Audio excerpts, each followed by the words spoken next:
Welcome to my YouTube channel Saifi's education. Dears, हम बात कर रहे थे physics MCQs for indicate practice के लिए। इससे पहले हमने पहले पार्ट को डिस्कस किया था अप टू 146 एमसीक्यूज, लेकिन आज हम दूसरा पार्ट स्टार्ट करने जा रहे हैं। तो बिना टाइम वेस्ट किए हुए स्टार्ट करते हैं आज के सेक्शन को। तो एमसीक्यूज नंबर है 147। A heat engine operates between two reservoirs at temperature of 25 centigrade and 300 centigrade. What is the maximum efficiency for this engine? इसमें कह रहा है कि एक इंजन है जो कि ऑपरेट हो रही है, चल रही है दो रिजर्वर टेम्परेचर पर, जिसका टेम्परेचर है 25 सेंटीग्रेड एंड 300 सेंटीग्रेड। तो इस इंजन का जो मैक्सिमम इफिशियंसी है वो क्या होगा, उसमें कैलकुलेट करना है। ऑप्शन नंबर ए में कह रहा है 36%, option number B 48%, option number C 24% and option number D 96%। तो रिवर्स ये जो एमसीक्यूज है ये कार्नेट इंजन से लिया गया है, जो कि फिजिक्स की टॉपिक है। तो इसका एक पर्टिकुलर फार्मूला है, इसको हम फार्मूला से यहाँ पर रिप्रेजेंट करा रहे हैं। अकॉर्डिंग टू फार्मूला ये जो एन लाइक स्ट्रक्चर है, this is known as eta. Theta equal होता है 1 minus T C over T H के। ये जो टी सी है this is a cold temperature and T H hot temperature. सबसे पहले मैक्सिमम एफिशिएंसी को कैलकुलेट करने से पहले हम क्या करते हैं, टेम्परेचर को कन्वर्ट करवाते हैं केल्विन में। ठीक, टीसी कितना मिला हुआ है हमें, 25 सेंटीग्रेड प्लस जब हम करवाते हैं 273 से, तो हमें जो टेम्परेचर मिलता है वो दरअसल केल्विन में आ जाता है। तो केल्विन में हमें टेम्परेचर मिला 298 केल्विन। इसी तरीके से हम हॉट टेम्परेचर को भी कन्वर्ट कराएंगे केल्विन में, तो हमें जो केल्विन में टेम्परेचर मिलता है वो 573 केल्विन मिलेगा। अब हम क्या करवाएंगे, इस वैल्यू में इन वैल्यू को पुट करवा के कैलकुलेट करते हैं। जब हमने इस फार्मूला में ये वैल्यू पुट किया तो हमें आंसर आया 48%। ठीक है, तो ऑप्शन नंबर इसका जो करेक्ट है वो बी करेक्ट, 48%। नेक्स्ट क्वेश्चन है 148। The diagram shows the beam of electron entering the magnetic field. The distance of magnetic field is into the page.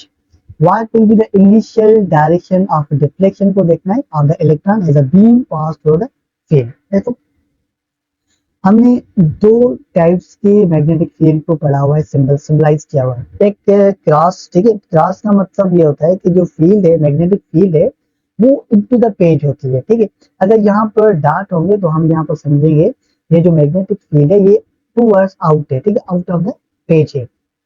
हम इस एमसीक्यूज में बात कर रहे थे इलेक्ट्रॉन ऑफ बीम की। इसकी इनिशियल डायरेक्शन ऑफ डिफ्लेक्शन को देखना है कि क्या होता है initial direction of deflection of electron. तो हम यहाँ से इसको डिटरमाइन करेंगे। इसको डिटरमाइन करने के लिए हम यूज करेंगे फ्लेमिंग लेफ्ट हैंड रूल। ये क्या होता है, इससे आप अच्छी तरीके से फेमिलियर होंगे। ओके, तो मैं आपको यहाँ पर डायरेक्ट बताऊंगा।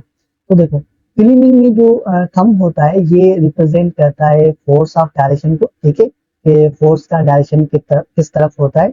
एंड उसमें जो फर्स्ट फिंगर होता है फ्लेमिंग में वो रिप्रेजेंट करता है मैग्नेटिक फील्ड को, कि मैग्नेटिक फील्ड कहाँ होगी। एंड सेकंड जो फिंगर है फ्लेमिंग के लेफ्ट हैंड रूल में वो इंडिकेट करता है डायरेक्शन ऑफ करंट को। यहाँ पर हम ये भी कह सकते हैं फ्लो ऑफ इलेक्ट्रॉन्स को। जो फ्लो ऑफ इलेक्ट्रॉन्स होते हैं वो अपोजिट होते हैं करंट के। ठीक है, लेकिन यहाँ पर अब हम बात करेंगे ऑप्शन की। ऑप्शन नंबर ए में कह रहा है कि इनटू द पेज। ठीक है, यहाँ पर हम इनटू द पेज की बात नहीं करेंगे, तो ऑप्शन नंबर ए जो है वे ये रॉन्ग हो जाएगा। ठीक है, and second out of the page, out of page भी नहीं होगा, क्योंकि अगर यहाँ पर डॉट लाइन्स हैं तो फिर हम कह सकते थे कि आउट ऑफ द पेज हो सकता है, लेकिन यहाँ पर कोई भी डॉट्स नहीं है, तो ऑप्शन नंबर बी यहाँ पर रॉन्ग होगा। ऑप्शन नंबर सी देखो, towards the bottom of the page, क्या ये बॉटम पेज के बॉटम में जाएगा। Option number D towards the top of the page. ठीक, देखो हमने इलेक्ट्रॉन्स को अपोजिट लिया, तो ये जो इलेक्ट्रॉन का बीम है ये बॉटम में चला जाएगा इस तरीके से। तो इसका ऑप्शन नंबर सी जो है ये करेक्ट होगा, toward the bottom of page.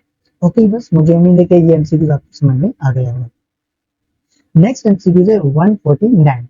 इसमें हम डायग्राम की बात कर रहे हैं। The diagram shows a current in conductor in magnetic field.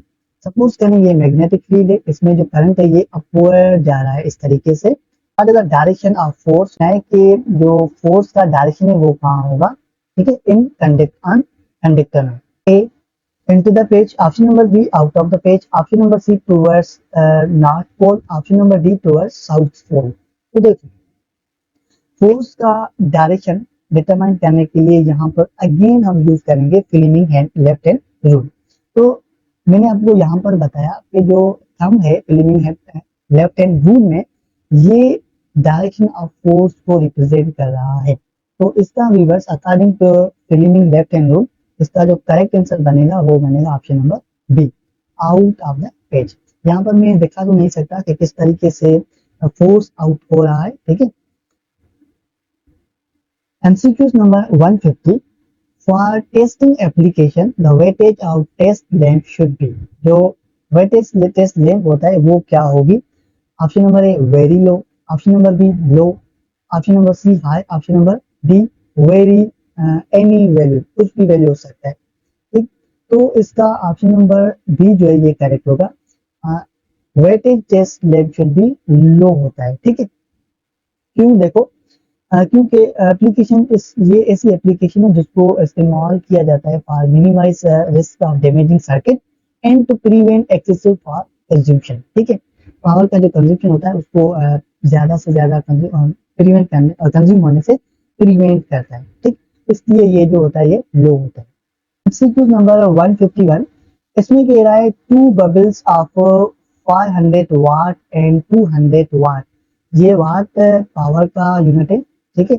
हमारे पास दो बबल्स हैं, ये पहला बबल्स का वाट इतना है और ये दूसरा बबल का वाट इतना 200 watt and rated at 250 volt, ठीक है। ये potential difference and will have resistance ratios as, ठीक है। इसमें पहले हमें रेजिस्टेंस को कैलकुलेट करना है, बाद में हमें इन दोनों बबल्स का रेशियो देखना है। Option number A 4:25, option number B 25:4, option number C 2:5 and option number D 5:2। तो देखो यहाँ पर हम इसको कैलकुलेट करते हैं फार्मूला से। फार्मूला रेजिस्टेंस का होता है V स्क्वायर ओवर पावर। तो हमारे पास पोटेंशियल डिफरेंस कितना है 250, ठीक है। V स्क्वायर तो हमने इसके ऊपर ये इस तरीके से स्क्वायर दे दिया और पहले बबल्स का जो पावर है वो 500 वाट है। कैलकुलेट किया हमने तो आंसर आया 125 और दूसरा बबल्स का रेजिस्टेंस है V square over P, it means power. ये भी सेम ही, इसमें भी वैल्यू पुट करेंगे, लेकिन ये यहाँ पर ये जो दूसरे बबल का पावर है वाट में ये 200 मिला हुआ है। इसको कैलकुलेट करने के बाद जो आंसर आया वो 312.5, ठीक है। अब पहले बबल का आंसर इतना आया 125 एंड दूसरे बबल्स का आंसर आया 312.5। अब हम इन दोनों का रेशियो लेंगे, तो इन दोनों का रेशियो लेने के बाद जब हमने इन दोनों का रेशियो लिया तो ये आया अप्रोक्सीमेटली 4:25 का। तो ऑप्शन नंबर इसमें जो ए है ये करेक्ट होगा 4:25। MCQ 152 an instrument which detects the electric current is known as। Option number A voltmeter, option number B rheostat, option number D watt meter and option number D galvanometer. ऐसा instrument जो electric current को detect करे, measure करे, उसे हम क्या कहते हैं। तो देखो इसका जो करेक्ट आंसर है वो ऑप्शन नंबर डी है गैल्वानोमीटर। गैल्वानोमीटर क्या करता है, स्मॉल इलेक्ट्रिक करंट को डिटेक्ट करता है, मेजर करता है। जो वोल्ट मीटर है ये पोटेंशियल डिफरेंस को मेजर करेगा। वाट मीटर, ठीक है, ये कोई भी इंस्ट्रूमेंट नहीं है। और ये जो रियोस्टेट है, ठीक है, दिस इज इंस्ट्रूमेंट, ठीक है, इसका जो रोल एप्लीकेशन ये करंट के लिए नहीं होता। MCQ 153 the rating of fuse wire is always expressed in। Option number A ampere hours, option number B ampere volt, option number D kilo water and option number D amperes. जो rating of fuse wire है हम इसको always represent करवाते हैं option number D amperes में, ठीक है। इसलिए क्योंकि ये सेफली करंट को कैरी करता है, इसलिए हम इसको एम्पियर्स में रिप्रेजेंट कराते हैं, एक्सप्रेस करवाते हैं। Next MCQ 154 When electric field is supplied across the metallic wire, जब हम इलेक्ट्रिक फील्ड को सप्लाई करेंगे अक्रॉस, तो ये अक्रॉस का मतलब क्या होता है, मीन्स परपेंडिकुलरली। तो ऑप्शन नंबर ए में कह रहा है electron moves in direction opposite to the electric field. क्या जो इलेक्ट्रॉन है ये इलेक्ट्रिक फील्ड की अपोजिट मूव करना स्टार्ट करेगा। ऑप्शन नंबर बी में कह रहा है proton moves in the direction of electric field. जो प्रोटॉन है ये डायरेक्शन ऑफ फील्ड की तरफ जाएगा। Option number C both 1 and 2 are correct. Option number B none of other. Viewers, इसका जो करेक्ट आंसर बनेगा वो है ऑप्शन नंबर ए। जो इलेक्ट्रॉन्स है ये मूव करना स्टार्ट करेंगे oppose to the electric field. तो option number A is correct. इसकी वजह ये है कि हमें पता है इलेक्ट्रॉन नेगेटिवली चार्ज होता है, ठीक है, इसलिए ये अपोजिट टू द मूव करेगा फ्रॉम इलेक्ट्रिक फील्ड से। MCQs 155, silver wire has resistance. एक सिल्वर वायर है जिसकी रेजिस्टेंस 2.1 ओम है, 27.5 सेंटीग्रेड पर, and the resistance of 2.7 ohm 800 centigrade. What is the temperature or coefficient of resistivity of silver? हमें silver की temperature और कोएफिशिएंट ऑफ रेजिस्टिविटी को डिटरमाइन करना है। बस इसका भी फार्मूला है, हमें पता है, इसको फार्मूला से कैलकुलेट करते हैं। पहले हम ऑप्शंस की बात करेंगे। Option number A 0.0059, option number B 0.0039, option number C 0.0129 and option number D 0.0159। तो इसका temperature of coefficient of resistivity का हमें फार्मूला पता है। देखो अकॉर्डिंग टू फार्मूला अल्फा ये रिप्रेजेंट करता है temperature of coefficient of resistivity को, जो इक्वल होता है R2 minus R1 over T2 minus T1। तो R2 हमें कितना मिला हुआ है, देखो यहाँ पर सेकेंड रेजिस्टेंस है 2.7, ठीक है, एंड फर्स्ट रेजिस्टेंस हमें मिला हुआ है 2.1 ओम। हमने इसको यहाँ पर पुट किया। टेम्परेचर की अब बात करेंगे। सेकेंड टेम्परेचर है 100 सेंटीग्रेड, ठीक है, एंड फर्स्ट टेम्परेचर है 27.5। वैल्यू को पुट किया हमें फार्मूला में, उसके बाद कैलकुलेट किया तो इतना आंसर हमें मिला 0.0129। तो ऑप्शन में से देखते हैं कौन सा ऑप्शन करेक्ट है। तो ऑप्शन है option number C is correct, 0.0129। MCQs 156, an electric iron is marked 20 volt and 500 watt। ये पोटेंशियल डिफरेंस, ठीक है, एंड प्रेशर हमें गिवन है। The unit consumed by it in using if for 24 hertz will be. इसमें हमें energy को determine करना है कि कितना एनर्जी कंज्यूम होती है। Option number A 12, option number B 24, option number C 5 and option number D 1100। Okay, देखो फॉर्मूला है E is equal to kilowatt है, पुटिंग वैल्यूज, इसमें हम वैल्यू पुट करवाएंगे 100, ठीक है, किलोवाट है, एंड जो वाट है प्रेशर वो 500 की इक्वल है, एंड जो घंटे है, ठीक है, 24 घंटा मीन्स हाफ। कैलकुलेट किया तो आंसर आया 12 joule. Okay, option number A is correct, 12 joule. Okay viewers, आगे बढ़ते हैं। एमसीक्यू नंबर 157, इसमें कह रहा है कि resistance of wire on increasing temperature will. अगर किसी भी वायर का जो रेजिस्टेंस है हम उसको इंक्रीज करवाते हैं तो उसका जो टेम्परेचर T है वो क्या बनेगा। Option number A increase with increasing rise in temperature. अगर टेम्परेचर को राइज करवाएंगे तो जो वायर की रेजिस्टेंस है ये भी इंक्रीज हो जाएगी। Option number be decrease with rise in temperature. अगर टेम्परेचर को राइज करवाते हैं तो वायर का जो रेजिस्टेंस है ये क्या डिक्रीज हो जाएगा। Option number C will remain same, क्या उस पर कोई भी इफेक्ट नहीं पड़ेगा, वो रिमेन सेम रहेगी। And option number D depend upon the altitude of experimentation. क्या ये एक्सपेरिमेंटेशन पर डिपेंड करते हैं। ऑप्शन नंबर डी को तो हम नेगलेक्ट कराएंगे क्योंकि इस ऑप्शन का इस डिस्क्रिप्शन से कोई भी रिलेशन नहीं है, ठीक है। तो बात करते हैं हम रेजिस्टेंस की। देखो पता है जो रेजिस्टेंस होता है ये हिंड्रेंस होता है, समथिंग जो करंट को हिंडर करती है, रेजिस्ट करता है, रोकता है, उसे हम रेजिस्टेंस कह रहे हैं। फ्लो ऑफ अपोजिट, ठीक है, of moving charges that's known as resistance. And resistance and temperature का रिलेशन दो केसेस में होता है। रेजिस्टेंस समटाइम डायरेक्टली प्रोपोर्शनल होता है टेम्परेचर के साथ, ठीक है, ये पहला केस। दूसरा केस ये है कि resistance is inversely proportional to the temperature. ये टेम्परेचर के साथ समटाइम इनवर्स रिलेशन रखता है, लेकिन कुछ मटेरियल के लिए। अगर resistance is directly proportional to temperature, जब हम बात करेंगे किसी मेटल वायर की, तो हम ये वाला केस लेते हैं कि temperature is directly proportional to the resistance. जब भी हम किसी सेमीकंडक्टर की बात करेंगे, जर्मेनियम, सिलिकॉन, ओके, एल्यूमिनियम की, तो या हम ये वाला केस अप्लाई करेंगे, resistance is inversely proportional to the temperature, ठीक है। तो यहाँ पर हम इस्तेमाल करेंगे ऑब्जेक्ट वायर को। वायर इज अ कंडक्टर, ठीक है, ये कंडक्टर है लेकिन मेटल की बनी होगी, ठीक है, ये कॉमन सेंस की बात है। तो हम यहाँ पर ये वाला केस अप्लाई करेंगे कि resistance is directly proportional temperature.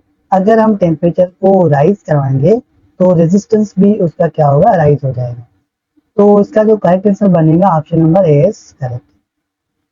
Second MCQs है 158, electrical energy is measured in. Electrical energy को हम किस में मेजर करते हैं? ऑप्शन नंबर ए वाट में, option number B horse power में, ऑप्शन नंबर सी किलोवाट में, and option number D kilowatt hour में। वैसे तो व्यूअर्स जो एनर्जी का यूनिट होता है वो होता है किलोवाट आवर एंड किलोवाट, लेकिन यहाँ पर हम इलेक्ट्रिकल एनर्जी की बात कर रहे हैं, तो इलेक्ट्रिकल एनर्जी हम मेजर करते हैं वाट में। जी, आपको पता है ये जो वाट है ये पावर का भी यूनिट होता है, लेकिन इलेक्ट्रिकल एनर्जी का भी यूनिट होता है। हम इलेक्ट्रिकल एनर्जी को वाट में मेजर करते हैं। And horse power is a unit of power. 159 MCQs. The resistance of conductor at absolute zero. Resistance of conductor absolute zero पर क्या होती है? Option number A zero almost, option number B infinite almost, option number C no prediction at all, option number D may increase और decrease. तो zero absolute zero temperature पर जो resistance होती है कंडक्टर की वो होता है इनफाइनाइट, ठीक है। ये थ्योरेटिकली एमसीक्यूज है, ये आपको डायरेक्टली याद रखना होगी कि एब्सोल्यूट जीरो पर resistance of conductor is infinite almost. Next MCQs very easy MCQs है ये 160। The SI unit the resistance, resistance का एसआई यूनिट क्या होता है? तो ये आपको आना चाहिए option number D, ohm is the SI unit of resistance. Volt जो है वो वोल्ट पोटेंशियल डिफरेंस का यूनिट होता है। फेराडे ये भी यूनिट है, ठीक है, मुझे कंफर्म नहीं है कि ये किस क्वांटिटी का यूनिट है। एंड ऑप्शन नंबर सी ये हमें पता है ये करंट का यूनिट होता है। Okay, next MCQs 161। For hearing the distant sound the time interval between the original sound and the reflected one must be at least 1 second. देखो, हियरिंग जो साउंड हेयर किया जाता है डिस्टेंट साउंड, एंड जो interval है उनके दरमियान original sound के दरमियान वो इक्वल है 0 मस्ट बी एटलीस्ट 1 सेकेंड, जो कि रिफ्लेक्टेड साउंड है। और रिफ्लेक्टेड साउंड को हम इको कहते हैं। और जो मिनिमम, इसमें हम मिनिमम इको देखना है कि वो क्या बनेगा। तो मिनिमम इको क्या है?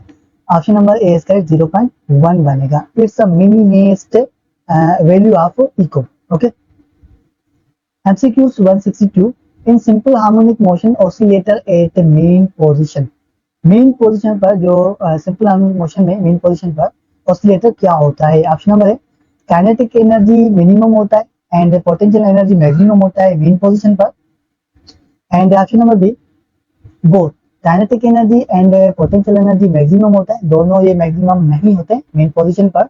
इनमें से कोई एक मैक्सिमम होगी और इनमें से कोई एक मिनिमम होगी। Option number C kinetic energy maximum होता है एंड पोटेंशियल एनर्जी मिनिमम होता है। Option number D both kinetic energy and potential energy minimum. तो बस जब भी हम मेन पोजीशन की बात करेंगे एनर्जी, तो मेन पोजीशन पर जो काइनेटिक एनर्जी होता है वो मैक्सिमम होता है एंड पोटेंशियल एनर्जी होता है ये ऑटोमेटिकली मिनिमम हो जाएगा। तो option number C is correct, kinetic energy is maximum and potential energy minimum at mean position. MCQs number 163। Starting from the origin, body oscillates of simple harmonically with the period of 2 seconds. Afterward, 10. Will its kinetic energy be 75% of the total energy? एक origin body है जो कि oscillate करे इन simple harmonic motion में, जिसका time period है 2 second. After what, जब हमें टोटल काइनेटिक एनर्जी गिवन है 75%, तो उसमें टाइम कितना लगेगा एट 75% एनर्जी पर, ठीक है, सॉरी काइनेटिक एनर्जी पर। ऑप्शन नंबर ए कह रहा है 1/12 second, option number B 1/6 second, option number C 1/4 second, option number D 1/3 second. तो व्यूअर्स इसका जो करेक्ट आंसर है वो है ऑप्शन नंबर बी 1/6 सेकंड, क्योंकि हमें जो काइनेटिक एनर्जी गिवन है टोटल वो 75%, इसका जो मिनिएस्ट फाइंड करना है वो है 1/6 seconds.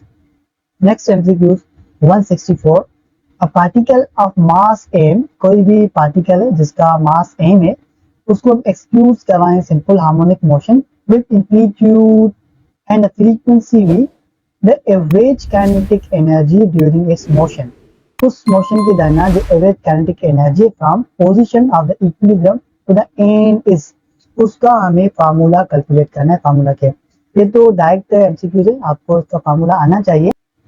Option number A pi square M A square B square, option number B 1/4 pi square M A square V square, option number C 4 pi square M A square V square, option number D 2 pi square M A square and V square.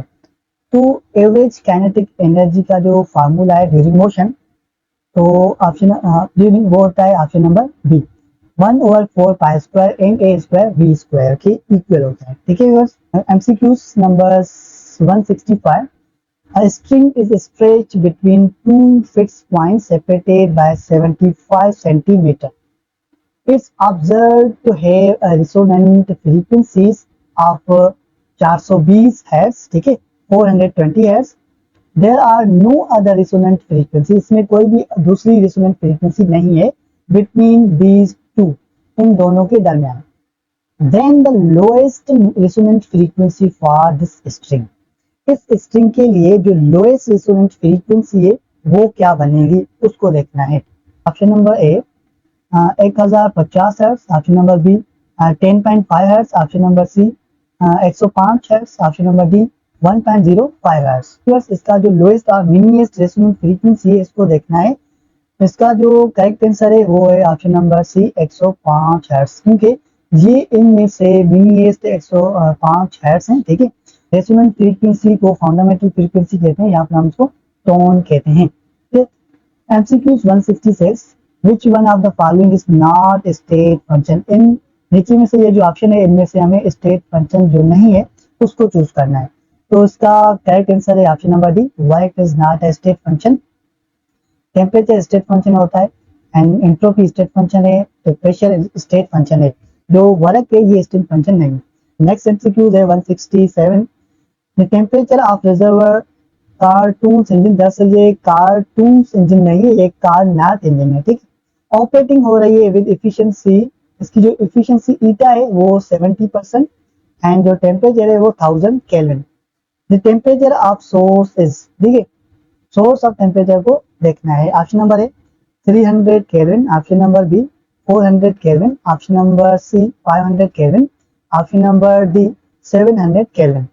तो पहले भी इसके हवाले से MCQs देखा है, लेकिन उसमें हमें क्या रिक्वायर गिवन था, ईटा। ठीक है, ईटा को हमें फाइंड करना था, लेकिन यहाँ पर हमें टेम्परेचर ऑफ सोर्स को देखना है। तो उसका फार्मूला हमें पता है, we know that by using formula eta equal होता है 1 नेगेटिव TC/TH के। 70% ईटा गिवन है, इक्वल है, इसको हमें फाइंड करना है और ये टेम्परेचर हमें रिक्वायर्ड है। Okay, after putting values in this formula, ठीक है, तो हमें आंसर आता है 300 kelvin.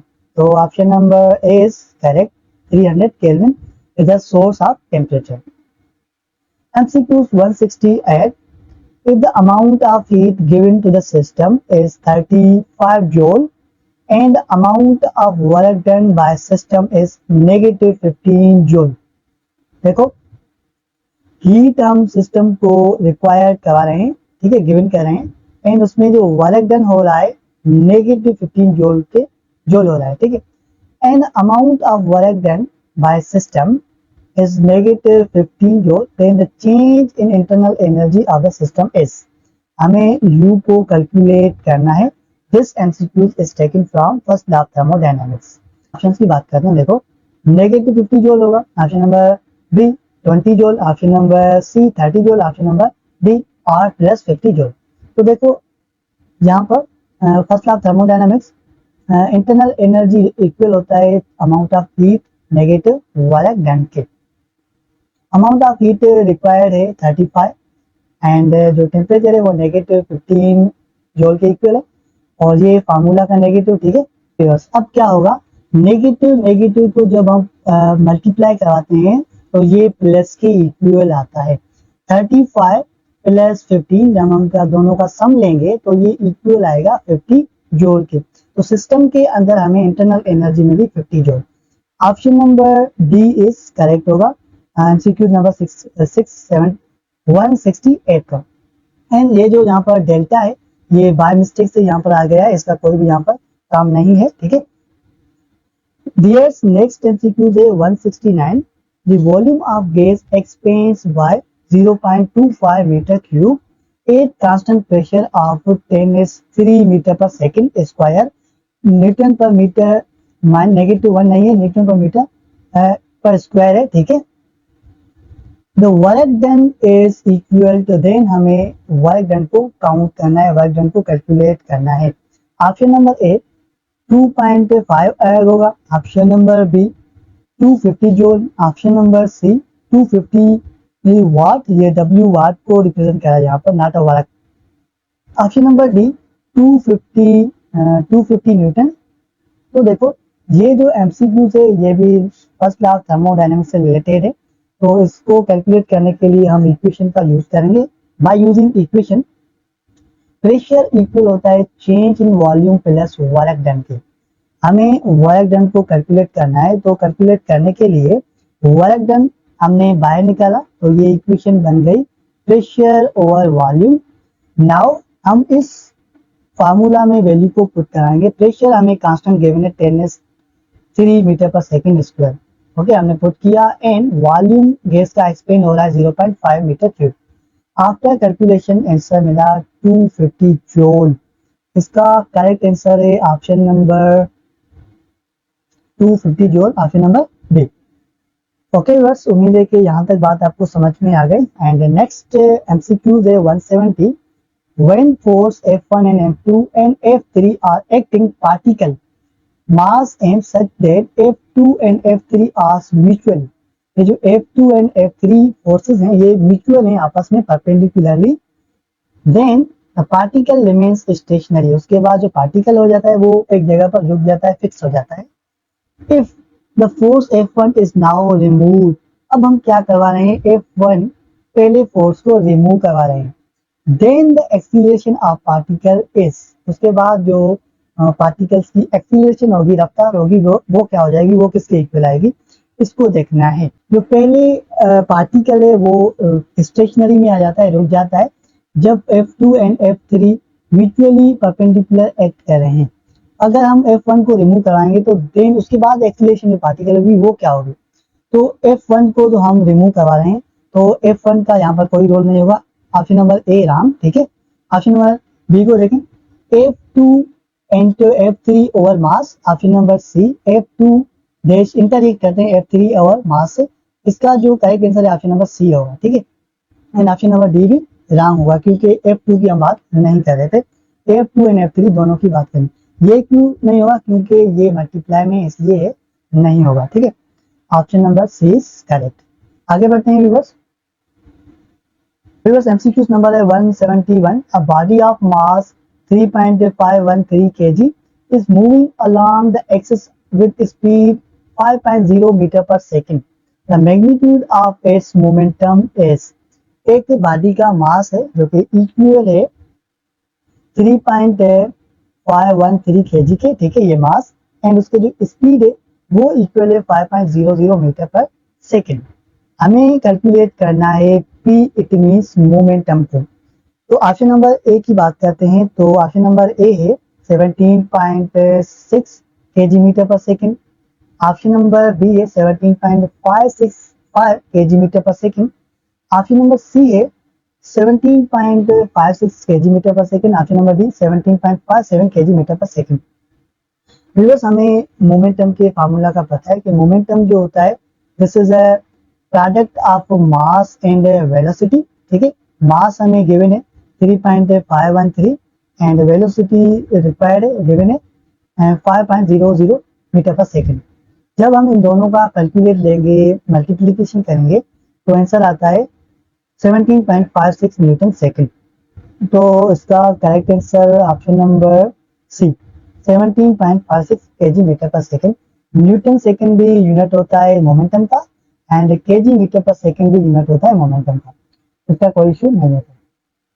Next MCQs, a bus is moving with speed 10 meter पर सेकेंड ऑन स्ट्रेट रोड। एक स्ट्रेट रोड पर बस मूव कर रही है विद स्पीड ऑफ 10 मीटर पर सेकेंड। उसकी जो स्पीड है वो 10 मीटर पर सेकेंड है। A scooterist wishes to overtake the bus in 100 second. एक स्कूटरिस्ट है, उसका ये ख्वाहिश है कि वो 100 सेकेंड में इस बस से आगे निकल जाए। If the bus is distance for 1 kilometre from scooters, उस स्कूटर से जो बस है वो 1 किलोमीटर डिस्टेंस पर है। With what speed should the scooterist chase the bus? कितना स्पीड इंक्रीज करवाएगा स्कूटर जो इस बस से आगे निकल जाए? ऑप्शन नंबर ए 10 मीटर पर second, option number B 20 meter पर सेकेंड बढ़ाएगा तो आगे निकल जाएगा, ऑप्शन नंबर सी 40 मीटर पर सेकेंड बढ़ाएगा तो बस से आगे निकल जाएगा, या फिर 25 मीटर पर सेकेंड स्पीड बढ़ाएगा तो बस से आगे निकल जाएगा। तो इसको हम इक्वेशन से कैलकुलेट करते हैं by using equation. Distance cover by बस, जो डिस्टेंस कवर हुआ बस से वो इक्वल है डिस्टेंस इंटू टी। वेलोसिटी है 10 मीटर पर सेकेंड एंड जो टाइम है वो 100 सेकेंड रिक्वायर्ड है। मल्टीप्लाई लेंगे इन दोनों का, दो इक्वल आता है 1000 मीटर के। टोटल डिस्टेंस है, इनिशियल डिस्टेंस बस का है 1000 meter and distance of the bus है 1000 मीटर, सेम ही है। दोनों का हमने सम लिया तो ये इक्वल आएगा 2000 मीटर। हाँ, नाउ अब क्या करेंगे, कैलकुलेट करेंगे स्पीड ऑफ स्कूटर जो कि रिक्वायर्ड होगी इस स्कूटर को बस से आगे निकलने के लिए। As we know that speed equal होती है डिस्टेंस पर टाइम के। हमें टोटल डिस्टेंस रिक्वायर्ड है 2000 एंड टाइम है वो 100 सेकेंड। कैलकुलेट किया तो आंसर आया 20 मीटर पर सेकेंड। तो इसका करेक्ट आंसर बनेगा option number B is correct. Scooter को 20 मीटर पर सेकेंड अपनी बाइक की रेस को स्पीड को बढ़ाना है इस बस से आगे निकलने के लिए, इस बस को चेस करने के लिए। MCQs है 173, 200 ton coil has inductance of 12 mH Henry if the number of tons is increased to 400 tons। उसके बाद n को हम इंक्रीज करवा रहे हैं 400 टन्स में। All other quantities area length remaining same, ये दोनों जो क्वांटिटीज है ये सेम है। द इंडक्टेंस बिल, उसके बाद जो इंडक्टेंस है वो क्या मिलेगी। देखो ए में कह रहा है 6 mH, बी में कह रहा है 14 mH, सी में कह रहा है 24 mH एंड डी में कह रहा है 48 mH। तो इसको भी कैलकुलेट करते हैं।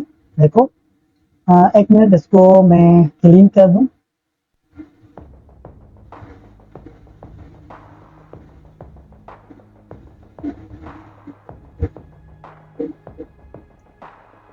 ओके बस ये अब क्लीन हो गया, अच्छे से नजर आ रहा होगा। कैलकुलेट द इंडक्टेंस, हमें इंडक्टेंस इस एल को कैलकुलेट करना है। ये जो एन है this is the number of turns and ये म्यू ये परमिटिविटी ऑफ फ्री स्पेस है, ये कांस्टेंट वैल्यू होता है इसका। एंड एरिया, ये एरिया ए कांस्टेंट है and length of the coil ये भी कांस्टेंट लिया गया यहाँ पर। ओके, अब हमें फाइंड क्या करना है, इंडक्टेंस इक्वल होता है final inductance and initial inductance के, और फाइनल एंड इनिशियल इक्वल होता है N2 और N1 स्क्वायर के। ये जो 2 है ये दरअसल इसके स्क्वायर में है, ठीक है, दोनों के। पुट द वैल्यूज, अब इस इक्वेशन में वैल्यू को पुट करेंगे। L2 और L1 इक्वेशन है, ये जो सेकंड हमने जो नंबर ऑफ टर्न्स को इंक्रीज करा है वो 400 है और first number of turns equal है 200 के, ठीक है। इन दोनों को सॉल्व करेंगे तो आंसर आएगा 2 और स्क्वायर 2 स्क्वायर के। इन दोनों का स्क्वायर लेंगे तो ये इक्वल है 4 के। अब क्या करेंगे, हमें इंडक्टेंस में फाइंड करना है। L2 इक्वल है 12 एंड 4, ठीक है, इन दोनों को मल्टीप्लाई करेंगे तो 48 हेनरी के इक्वल आता है। Option number D is correct. I hope ये एमसीक्यूज आपको समझ में आ गया। नेक्स्ट एमसीक्यूज है 174, कंडक्टेंस मोह। अगर कंडक्टेंस का यूनिट मोह है, ऑप्शन नंबर ए में कह रहा है रेजिस्टेंस ओम, रेजिस्टेंस का यूनिट ओम होगा। ऑप्शन नंबर बी कैपेसिटेंस का यूनिट हेनरी होता है। ऑप्शन नंबर सी इंडक्टेंस का यूनिट फेराडे होता है। And option number D charge का यूनिट एम्पेयर होता है। तो इसका हमें करेक्ट मैच देखना है कौन सा होता है। तो इसका करेक्ट मैच होगा ऑप्शन नंबर ए, रेजिस्टेंस का यूनिट ओम होता है, ये करेक्ट है। कैपेसिटेंस का यूनिट होता है फेराडे, इंडक्टेंस का यूनिट होता है हेनरी एंड चार्ज का यूनिट होता है कूलम, लेकिन यहाँ पर एम्पेयर है, ठीक है। तो इसका करेक्ट आंसर ऑप्शन नंबर ए, रेजिस्टेंस का यूनिट ओम होगा। MCQ 175, if 315 calorie of the heat is given to the system and the system does work 20 calorie, then find the change in internal energy। इस MCQs में भी हमें internal energy को find करना है, calculate करना है। ऑप्शन नंबर ए में कह रहा है कि 295 कैलोरी के equal. Option number B 335 calorie के इक्वल आता है। Option number C 0 calorie. Option number D 335 joule. तो कैलकुलेट करते हैं इस एमसीक्यूज को। देखो यहाँ पर, एक मिनट, इसको भी मैं थोड़ा सा एक्सपोज कर लेता हूँ ताकि समझने में हमें कोई भी डिफिकल्टी ना हो। देखो यहाँ पर, according to first law thermodynamics equation, internal energy equal है amount of energy negative work done के। पुटिंग वैल्यूज, इस इक्वेशन में वैल्यूज को पुट करवाएंगे। हमें अमाउंट ऑफ हीट रिक्वायर्ड है, ऑप्शन यहाँ पर देखो आ गया 315 कैलोरी, हमने यहाँ पर पुट किया 315 कैलोरी नेगेटिव 20 कैलोरी, ओके। ये यहाँ पर जब हम इन दोनों को नेगेटिव कराएंगे, 315 से नेगेटिव किया 20 को, तो ये इक्वल है 295 कैलोरी। इसका करेक्ट आंसर बना ऑप्शन नंबर ए, 295 कैलोरी। लास्ट एमसीक्यू है viewers 176, 4 wires of same material, the same cross sectional area and the same length, इसकी लेंथ भी सेम है, when the connected in parallel give to the resistance of 0.25 ohm। जब हम इसको parallel से connected करवाते हैं तो उसका रेजिस्टेंस होता है 0.25 ohm। if the same 4 wires are connected in series, the effective resistance will be।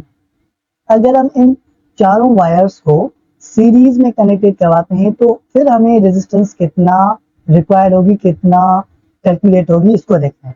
क्या ऑप्शन नंबर ए में 1 ओम की इक्वल होगी, option number B 2, option number C 3, option number D 4 के इक्वल। तो जब हम 4 वायर्स को सीरीज में कनेक्टेड करवाते हैं तो इसका जो सम आता है अप्रोक्सीमेटली आता है 4 ओम के, ठीक है। Option number D is correct. Finally हमने इस एमसीक्यूज के नेक्स्ट पार्ट को भी डिस्कस कर लिया, ठीक है। मिलेंगे नेक्स्ट सेक्शन में, तब तक के लिए मुझे इजाजत दें और आप अपना ख्याल रखें। Thank you very much.